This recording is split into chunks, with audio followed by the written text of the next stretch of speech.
Jim, you became CEO because there was a sense that Ford wasn't moving ahead quickly enough on things like autonomous vehicles, electric vehicles. Are you picking up the pace? Where are you in the competitive race right now? Well, you know, David, one reason I came, and it wasn't my first inclination to want to do this again, but first of all, I love working with Bill Ford. He has a vision as a chairman that's unique. Secondly, in my last life, I saw a parallel when I was running Steelcase, is that the object of the company's purpose was being disrupted by new technology. In that case, it was the computer and what it was going to do to work. In our case, it's the nature of deep learning and what machine learning is doing to vehicles. I know how to help translate that based on what customers want. So this is a great challenge. I'm really excited about it. And so we're making, incredible progress. I mean, Mark Field started some good things, and I've picked up and added some of the things that I understand. When you look at one of those transformations, for this one particularly, how important is it that you be first, or at least tied for first? Because I've seen it work both ways. Sometimes you want to be second and let the other guy make some mistakes. Yeah, that's a fantastic question. In fact, I have a phrase I've made up after reading Isaacson's book on Steve, which is, I think you'd rather be ahead than just fast in this world. And what that means is when you come out with this product, it better be ahead than anything that's on the marketplace. Because the customers that bought computers started to gravitate towards the ones that were the best performing. And the fast followers for a while, the clone business and things like that, had a momentary kind of advantage in computing, but when Steve came in and then interpreted it in a whole new way, he kind of crushed everybody. Well, are you interpreting it in a whole new way? Because we have, like, one of your rivals who's just announced they're going to have a car out by 2019 with no steering wheel, no pedals. Does that bother you, or do you have a different approach? I am not worried at all about the approach we're taking because we're making a linkage in two ways that I think are unique. One is if I draw an axis that says technology from unsophisticated to sophisticated, and the same for markets, every technology market had a corollary market that followed it. And what I mean by that is its first applications. There's a belief that the first applications is there'll be autonomous taxis. We're not sure about that. How do I know that? Well, we just did a test with Domino's Pizza, and it was moving pizzas, not people. And their bill is a really big bill for moving pizzas. It's just one company. So the logistics opportunity, it's not the only thing we're thinking about, may be as big or bigger than the movement of humans. I think Ford doesn't have to give up one or the other. It gets to look at them both as real potential. This is a big transformation with a big price tag. I mean, I just heard $11 billion for electric vehicles. That's a big number. How are you going to pay for it? Well, the 11 billion represents to 2022 a series of changes. In fact, I'd like a word to follow me after this, which is think of the propulsion in vehicles as what's changing. It's a portfolio of different things. There's gasoline engines, they're still getting really efficient. There's hybrids, and there's pure battery electric. We have a competitor that's grown very fast, just using battery electric. But the hybrids that Ford can build are on a basis of technology that's really unique. We have an advantage in hybrid technology that's not often talked about. And you get more horsepower and life with some of those. So the application of that propulsion for an F-150 is probably a better pick because of the jobs to be done with that. But you're managing a business that's moving to a very different place, but you still have a core business that's making a lot of money. That's a tricky transition. In the media business, I saw something like that, because you're not sure where you're going, you know you have to get there, but you can't give up your core business too quickly.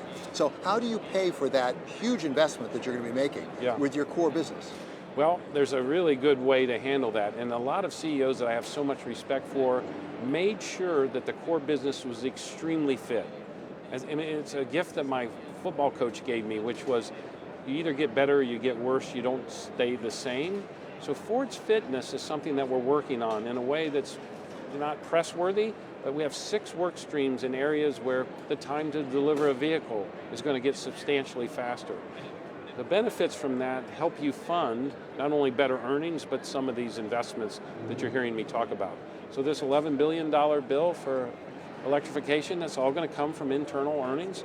and still show shareholders an improvement on return on invested capital. And I don't want to pass over the football coach, who was, of course, Bo Schembechler, the legendary Bo Schembechler. But as you look at this move forward, have you made the cost cuts you need to make? Because one way you can fund this is by trimming back on your costs where it makes sense to do that. Where are you in that process? So that's the fitness redesign that we introduced on October 3rd. Fitness, by the way, is a concept that says it's a combination of effectiveness and efficiency, that you're really trying to find that sweet spot. So an example is we can lower the costs of some things that customers would not like, particularly like in customer service.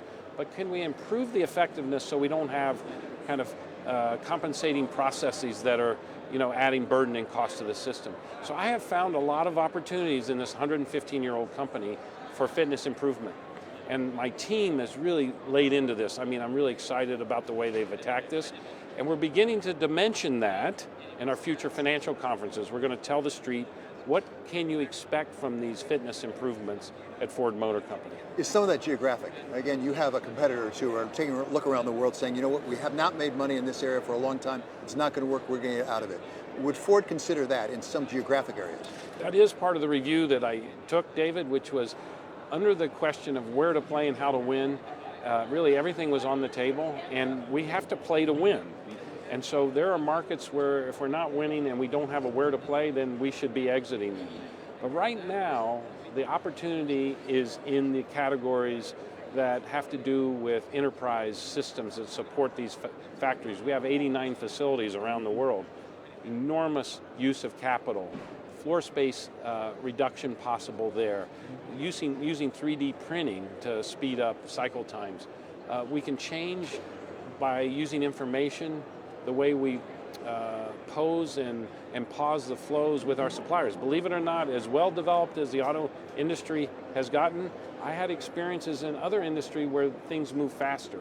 So those are the kinds of things that I want to take on. And watching Amazon transform its business has taught us all a lesson, that there's more efficiency there. So can you give any sort of timeline on when we'll hit a tipping point for AV and EV?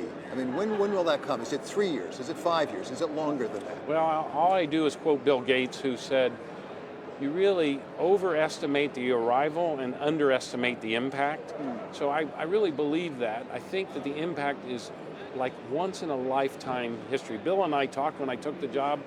This is the most important thing we both think in the last 80 years that Ford Motor Company has to address, which is the integration of this capability in the design of vehicles and coupled with a smarter world. I mean, this is what we said at CES that maybe didn't seem like the kind of thing that would come from an auto manufacturer, but the nature of edge computing or Internet of Things is evolving so fast that the vehicles have to couple with them in ways that do something like this. You waste more fuel in trying to find a parking spot than you do sitting in a traffic jam. Well, there's no reason for that if the vehicle's smart enough and the parking spot can ping that it's available. In fact, in that world, there's no need for a city meter made because the intelligence can meter out parking fees for the vehicle, and the vehicle can pay for it without the customer having to do nothing. Will a child born this year, 2018, have to learn to drive in 2034? I think a child born today and 16 years later, I think they'll have the perfect option, which is they can drive because there'll be a world where the passion for these vehicles never ebbs, but they can have the option of delegating tasks to that vehicle that their grandfather never expected, including never crashing. So finally, we have to talk Michigan football. Jim Harbaugh, I mean, this is not the first turnaround you've had. You had a big turnaround when you were athletic director for a short time, brought in Jim Harbaugh. We all love Jim. Knew his father was assistant coach under Bo. He was. And I thought he should come back when he was at Stanford. Yeah. But it's been a while now since we beat Ohio State, and that's not a good situation. Are you at all concerned about Jim Harbaugh? I'm zero concerned about Jim, and here's the reason. My father played for Paul Brown at Ohio State. My brother played for Woody at Ohio State. I played for Bo Schembechler. And now I put Jim Harbaugh in the kind of same category as those three people.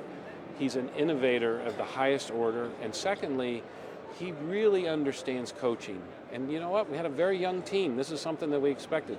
He's had to transform that program from top to bottom. So I get to see the things that he's actually made happen. I have zero concern about Jim. That's the best news I've heard at this show. Okay. Thanks so much, Yeah, Jim. don't give up your seats. No, okay, I won't. Thanks a lot. Thanks, David. That was great. You bet.